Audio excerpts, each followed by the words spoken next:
is the Stu Payton instructional industrial video. It is designed to help you learn how to play bass by a guitar. Now I know that's a roundabout way, and the first chord we're going to learn is A. As the blues players and most rock and rollers play it, it's like this. And you're playing this string, this string, this string, and that string. No other strings on the guitar. Now on the bass, you can play that guy open, but it looks like that. Now that's the rock and roll way. Now the old country way is like this. Again, you can play. You can add this bottom string now because it's not muted anymore, and you can go. If I'm playing it like that, it's muted. See, because it sounds funny. So it's this guy. Now there's one other way to play if you got really fat fingers, and that's this way, where I put that guy there, and that guy there.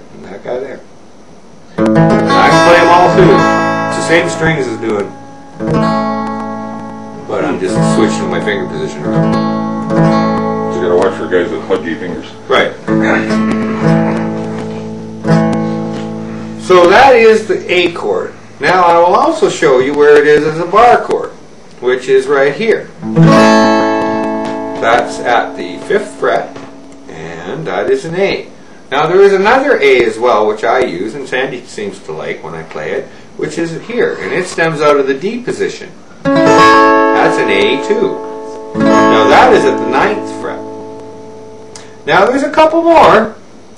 There's another one played as a bar chord right here, which is at the 12th fret. Say goodbye to A. And that is the last one I could play because I run out of room. See? Say goodbye to A. Bye. Now we'll move on to B. B is played in several positions actually. Country players usually play what's called a B7th. And that looks like this. Okay. Rock and rollers play it here. And it's a B as well. Now the bar chord is at the 7th fret, and it is done like this. Now there is another one that stems out of that same position I showed you for A, which is right here.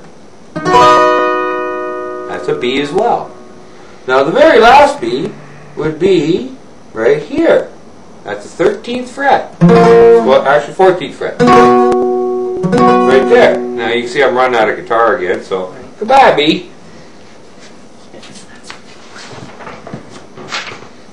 Now we're on to the C. C is played in first position like this. You don't play the top string. I didn't tell you much about strings in the B, but, well, that's life. Okay, but you play all the other ones. Now the next C on the neck is right here at the 3rd fret. And this is a rock and roller power chord. But you don't play the bottom guys. But you play all the other guys. And then we have another C, which is a bar chord, which is at the 8th fret. And then we have another C, which is at the 12th. Actually, it's at the 13th because of that finger there. But that's a C as well. So there's some C's for you, all the way up to neck. Most guys won't play any further than that. Okay, so that was C. On to the D position. D is played like this. And you can play the alternating bass note of the A, but most guys will just play the bottom 4 strings. See, it's like...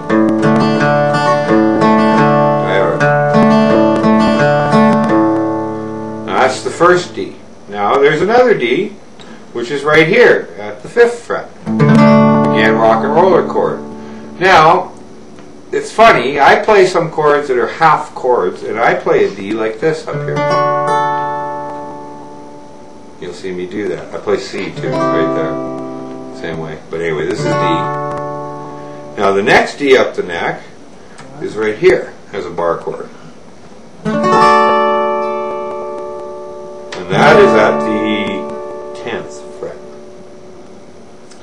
Now, there is one more way up here, again. That's an octave up from that guy down there. I I can't play them so good because I run out of room. But that's the last D. So it's this guy, this guy.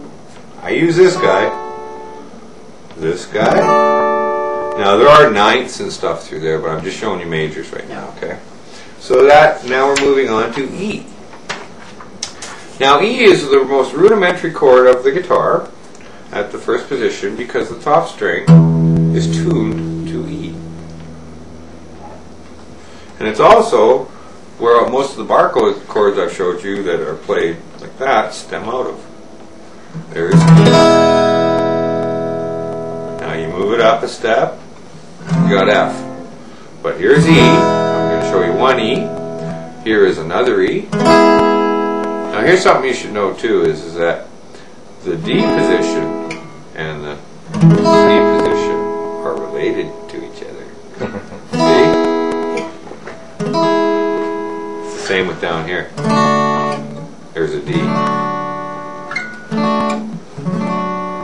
And see, remember I was saying about the cable thing? But anyway, here's E. The next E up the neck, I play one which is right here, which is like the B7th that I showed you. Right? That's that other one I use in Fast Girl. And then there's an E here. Now you see I left the top string open, but I'm not playing the bottom guy. Now some guys will play that like this. It's the same thing, right? Except they can play the bottom guy because they're not muting it, and it's fretted here. The next E up the neck would be here. And there's also one played out of the D position right here. So it's E, E, E, and then E. So that's E. Oh, one of my favorite chords. It's one of the hardest to learn as the first time guitar player. It is. Everybody complains about F. Fucking F. Oops. For posterity. There is F. Now what's neat is, remember I was showing you how things stemmed out of stuff? Remember how that E worked? Look at this. F. Yeah, exactly. So there's one F. There's the bar chord F there. Here's another F. That's at the 6th fret. Right. And then there's another F, which is at the 10th fret. No, wait, 8th fret. And then there is another F, for those so inclined, way up there, which is really hard to play. But you see that when you hit the 12th, you're back to first position again. Right? So that's F. Say goodbye, F. Okay, now G is one of those chords that has a couple different positions in the first position. It's got this one, or some people play it like this, right? Or some people play it like this. That's that G plus D plus, there's the D. Right? Oh, something else I should show you too. From this G position, some people will play C out of it, and here's how they do it. They move down, and that's a C. Okay, you'll see that a lot in country. Mary uses that a lot. That's her C plus D plus G. So that's a G there. The next G is the bar chord. That's the 3rd fret. And then the next G after that is this guy right here. At the 8th fret. The reason I call it 8th is that's the root note there. That's G. And then there's another G at the 10th fret. And then there's another G way up here, which looks like the first one. Okay. Now there are some other G's in there too, but they're like 9ths and 7ths and stuff. And that concludes our finger exercise for today. It's a thing of beauty. Thank you for listening. Record there, bud.